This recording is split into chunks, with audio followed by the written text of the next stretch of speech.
Perhaps the most famous of all salmon flies is the Sunray Shadow, which was originated by an English gentleman named Ray Brooks, who held a lease for many, many years on the Lærdal River in Norway. The fly is actually named from a small lodge he had there, riverside, that was called Sunray Lodge. So that's why the fly ended up being called the Sunray Shadow. Ray Brooks was very particular about how he wanted these flies tied. There is a rumor that he actually held a patent on them. I've never been able to verify that. But what I do know is that they were produced for commercial sales, and they were actually tied here in Denmark by a small company called KE Flure. The original, Ray used brown squirrel for the underwing. He used peacock for a little bit of flash between the two wings. And the overwing on the original was monkey, which is of course not possible to get anymore. So on this one I've used goat. If you look for long enough, you can really find very good quality goat. This one certainly wouldn't have passed Ray Brooks's inspection, because rumor also has it that he wanted his flies to be exactly 13.5 centimeters long. I've never really been able to verify that either. But if one ever was to play that one fly for the whole season game, I think a lot of salmon fishers would choose the Sunray Shadow. At least I think I would too. I've written a blog about the Sunray Shadow and its history, and you can find the link here in the description below. I had the pleasure of interviewing Ray Brooks's widow, Margit, who's also Danish, but you can read a lot more about that in the blog. Let me show you how to tie this very, very simple and very, very effective salmon fly. We have the Flexitubes in the Pro Sportfisher system. When I tie on those, there's always some cutoff. There is the thin part on the front, which I use for very small tube flies. I simply save the parts I cut off instead of throwing them out. And here's a part of the thick part that I've cut off. I've kept it. So this is what I'm going to tie my Sunray Shadow on. You'll have to use the predator needle in order to catch this thicker part of the tube securely. This one I've cut down a little bit just to make it easier to go around. All right, tube is secured.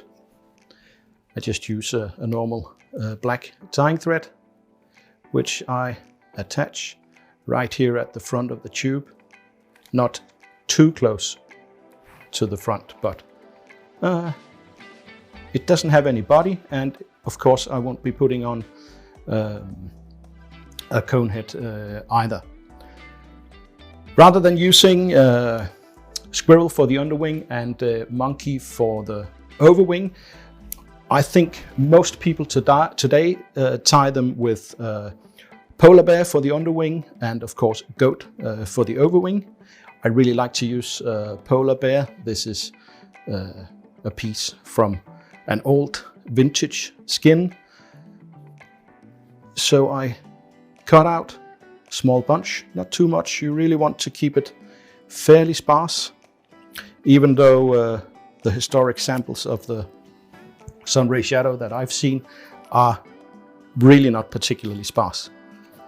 Comb out the underfur, leaving just the guard hairs. I usually induce a little bit of a taper, and I tie that so it's a good bit longer than the tube itself. Secure that.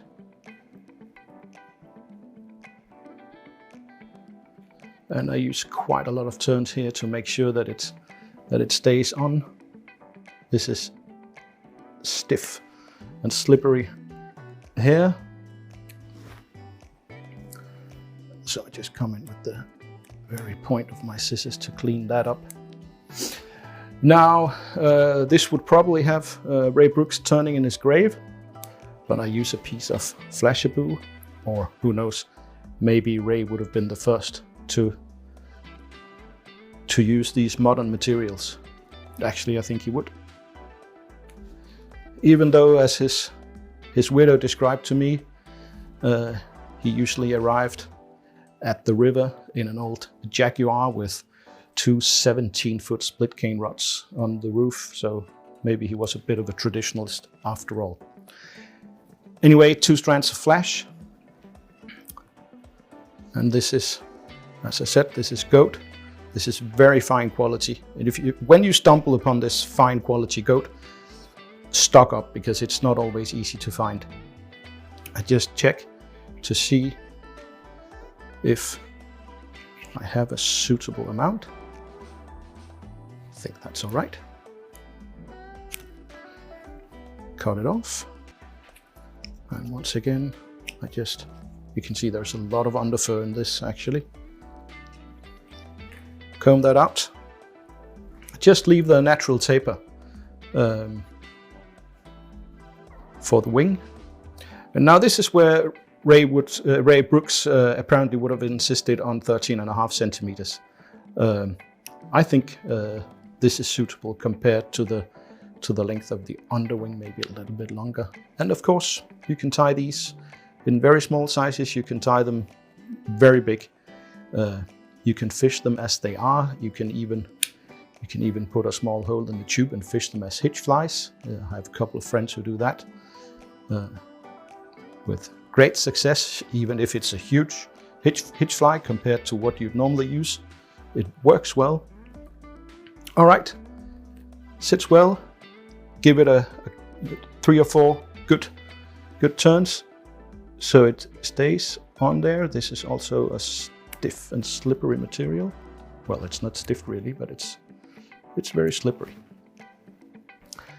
That's it. Before I form the head, I take a small drop of varnish. You could use super glue, but I like varnish because it doesn't harden and create those glass sharp edges that super glue has a tendency to do. So all that's left now is to form a head. I climb down onto the tube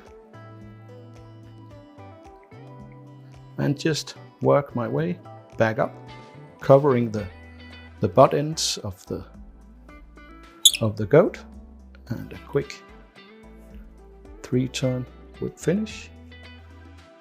Tighten up, and that's really the tying done. All that remains is to varnish the head. Once again, you could use super glue or UV resin, whatever you prefer. Varnish is cheap and fast.